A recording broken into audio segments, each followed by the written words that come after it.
Hi everyone, it's Miss Story. Today I'm going to read you a book called Follow the Moon Home by Philippe Cousteau. It is a book about loggerhead turtles. Loggerhead turtles are really important to me because sometimes they're endangered from light pollution. Light pollution means that cities keep their lights on too long, and the turtles tend to think that the lights in the city are the light from the moon, and the turtles always follow the moon into the ocean. So I'm going to tell you why it's really important to me. Because over the winter, I have adopted a turtle from the Loggerhead Marine Life Center in Juno Beach, Florida. This place rescues turtles who have been injured or stranded. My turtle, I'm going to show you a picture of her.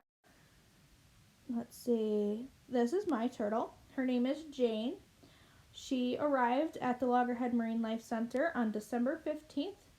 She's not a loggerhead turtle, but they accept all sea turtles, so she is actually a Kemp's Ridley turtle. And I had the opportunity over February break to go meet her in person. So that is the picture of me and my friend Megan, and we went to go see our turtle, Jane, at the Loggerhead Marine Life Center in Florida. We also got a video of her. Check her out. There she is. She's waving hello. She got to say hi to everybody. She woke up just for us when we got there. So today I'm going to read you this story, and I really hope you enjoy it because it is one of my favorite books, and it teaches you how to be an activist, which means that you can take action and change the world. So this book's going to show you how 20 kids and 100 sea turtles changed the sea turtle's life. So let's go. Follow the Moon Home by Philippe Cousteau. I always need help finding my way, especially in a new place. Before long, you'll feel right at home, Vic. But I wasn't so sure. Welcome, Vivian, called Mr. J. You're just in time for the fun. We're looking for a problem to solve. I got out my pencil and bit my lip. I rode my bike all over town looking for a problem. Mostly, I just got lost. On Saturday, I took Samson and Luna for a run on the beach. Mostly, they pulled me. Let's make a gigantic hole, I gasped, plopping down. My big digger and my little digger sprang into action. And suddenly, it was raining sand.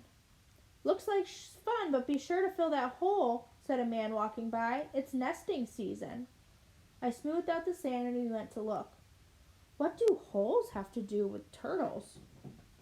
That's a question I wonder, too. It's because of the babies, said a voice, and I swirl around to see a girl from school. I'm Clementine, she reminded me. Baby sea turtles need a clear path to the sea. Holes and sandcastles can get in their way. I didn't know that we had sea turtles here. Samson pulled on his leash. Well, we do. Oh, and look what happened to this little baby, cried Clementine. Why were you going the wrong way, little one? Do you see the sea turtle down here on the bottom? I wonder why he's going the wrong way. Mr. J had told us to use your own eyes, so that night, Mom and I went back to the beach. As darkness fell, we could see the bright lights winking on, one by one, along the shore. That's it, I said. The lights in the beach houses are the problems. Why is that? Mom asked. When the baby sea turtles hatch, they follow the strongest light they see, I explained. So if they head away from the sea, they get dehydrated and can die. My heart sank as I stared at the houses. There's so many. How can we ask all of these people to turn their lights off? Most of these houses are vacation rentals, Mom said. That means new people come to stay every few days. We'd have to knock on every door. Clearly, I needed help to solve this problem, and I knew just how to get it. What are some ways do you think that she can use to get people to help her save the sea turtles? Let's see what she does. On Monday morning, Clementine and I raised our hands first. We told the class what we'd learned and observed the loggerhead turtles. The sea turtle eggs are starting to hatch, I went on. To save the hatchlings, we need the whole class, the whole town to help. And that's how Lights Out for Loggerhead began. Our classroom became the Loggerhead Lab. First, we gathered lots of information. We read books, we visited an aquarium and a sea turtle hospital. We asked someone from the South Carolina Marine Turtle Conservation Program to speak at our class. We all brainstormed solutions, choosing the best ideas. Then we got to work. So the South Carolina Marine Turtle Conservation Program is just like the place that I went to in Juno Beach, Florida. They rescue sea turtles and they help with preserving the land for those sea turtles. We made posters and delivered them all over town. We wrote fact sheets for all the vacation houses.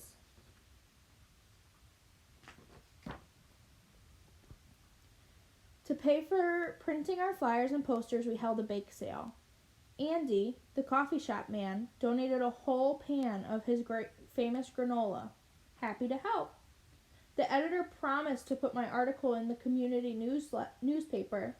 Nice to have a new writer in town, she said. The printer gave us a discount for the loggerheads. Rebecca and Max learned to spread the word on the internet. Mr. J helped us write a press release. I was on TV as the class spokesperson. Wow, they used a lot of different ways to get out their information and to tell the people about their cause. We invited volunteers from SCUTE, South Carolina United Turtle Enthusiasts, to a town meeting. When the big night arrived, the room was packed. The room buzzed with ideas. We talked about how to make our beach a great place for turtles, how to mark nests, run nightly patrols, and what to do if hatchlings get in trouble. Those are really good ways to let the community know what's going on. At the end, we decided to form our own volunteer group. People cheered for our class. Mr. J beamed, "I'm proud of you all." And that was the best night ever until...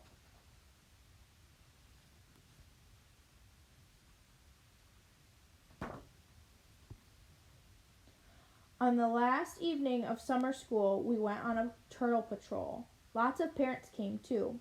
Everyone smiled as we watched the lights along the beach go out, one by one. We had done it. Suddenly, a movement in the sand caught my eye. "Over here," I whispered. We crept closer, careful to stay quiet. A crescent moon shone on the waves, a sea glittering like silver.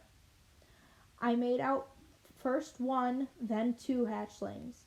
Soon the sand seemed to boil over with life. Tiny turtles, no more than an inch long, burst from the nests. We watched, barely daring to breathe. Would they know where to go? What do you think? Do you think the turtles know where to go now that all the lights are off? Let's see.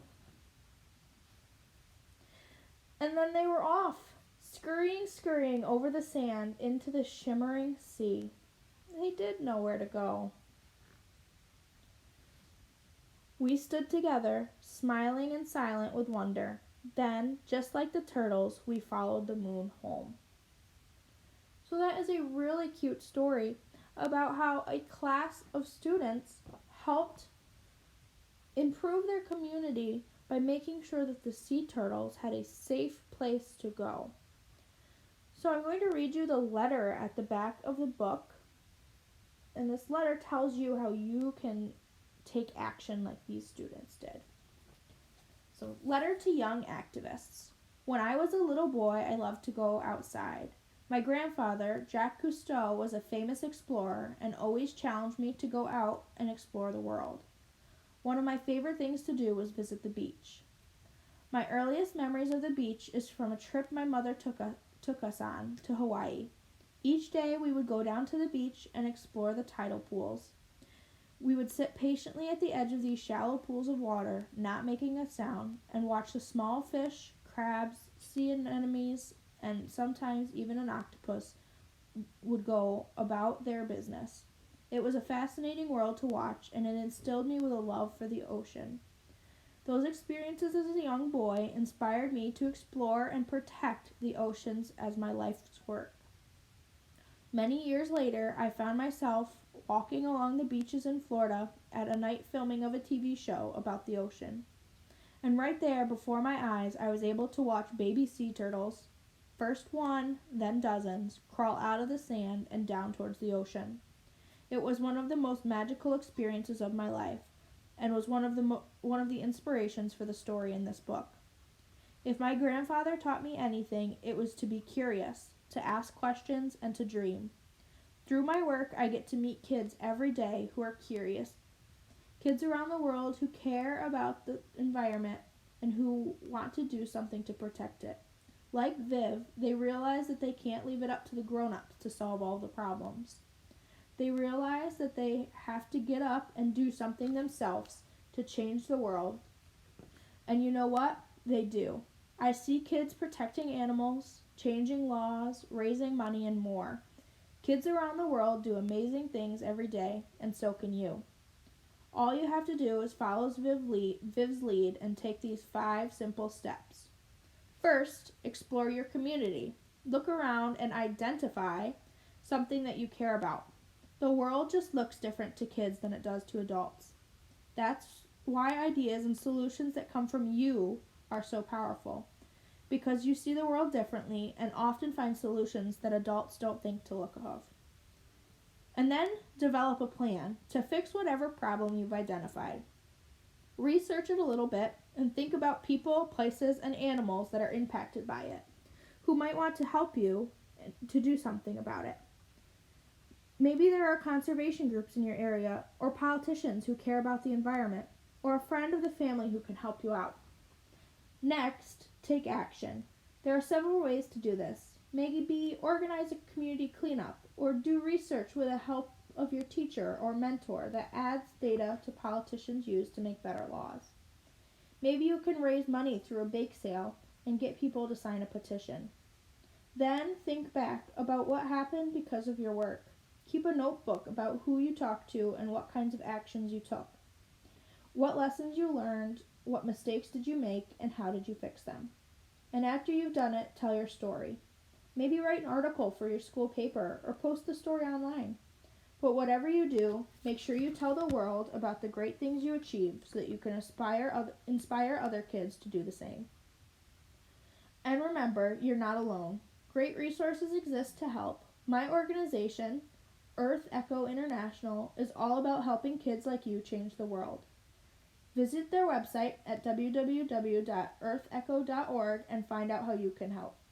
Every day, young people are changing the world, making it better, and I hope you find your special place to explore and to be inspired, just like I did when I was a kid. And then stand up and go out there and change the world just like Vivian. I believe in you. Signed, Philippe. He was the author. So he gave you so many ideas of ways that you can help the environment and help make a difference. And I realize that we're not all in school right now, and that can be hard to get people together. In fact, we're not supposed to have people together. But right now is a great time for you to figure out what that problem is and figure out a plan to help change the world. So there's also a cool little page about finding out more about loggerheads and other sea turtles. So I want to read you that. The loggerhead sea turtle can be found around the globe in the Atlantic, Pacific, and Indian Oceans. Named for its large head, the loggerhead is the most abundant sea turtle in the U.S. coastal waters. In the United States, the loggerheads nest from North Carolina to Florida, with more than 80% of the nests found in just 6 counties in Florida. This story takes place in South Carolina, where the loggerhead is the state reptile, thanks to these kids. In 1988, fifth graders from 96 Elementary School wrote to State Senator John Drummond asking him to sponsor a bill to make the loggerhead the state reptile. On May 8th that year, in the Spartanburg Herald-Journal newspaper, Senator Drummond said, "Every time I go to town or to church, one of these kids asks me about the progress on the bill." And the bill passed. Loggerheads all over the world are either threatened or endangered, both in the seas and on beaches. This means that while protecting and safeguarding their nesting sites in the United States is essential, it's not enough. You have to do more. From mid-May to mid-August, loggerhead turtle mothers come to shore, dig their nests, and lay their eggs. Each nest has 120 eggs on average. The eggs then hatch 55 to 60 days from July to the end of October. Volunteers often find and mark nests early in the season during dawn patrols, and later nests sit during night patrols to be sure the babies hatch safely. In the sea, the greatest threat to the sea turtles is being captured in fishing gear, such as long lines and gill nets. Garbage in the ocean, like plastic bags and balloons, is also a big problem for turtles. On land, loggerhead nests and hatchlings are threatened by beach development and artificial lighting on the shore. When baby sea turtles hatch, they instinctively follow the brightest light. On a dark beach, the moon on the water, or the whitecaps of the waves, leads them to the sea. But the bright lights of houses and businesses can cause the hatchlings to turn inland. The life of a baby sea turtle is not easy. They face many predators, but they are doomed before they start if they can't even reach the ocean. So that was a little bit of facts about a sea turtle. So I want to take you back to the picture of my sea turtle, Jane, and tell you one of her problems and why she came into a Loggerhead Marine Life Center. So she was one of the lucky turtles. She was not caught in fishing gear, but she was attacked by a shark, which is one of their natural predators, which means regardless of what we do, we can't stop sharks from biting turtles. That's just their instinct. So my turtle, Jane, was bit on her flippers. You can see them right in the front by the shark, and she was bit on her head by the shark. So I really hope you enjoyed this because I love sea turtles and I love learning about them, and I think it's really important that we take steps to help protect our environment for the animals and for ourselves. I hope you enjoyed, and I can't wait to see you next time. All right.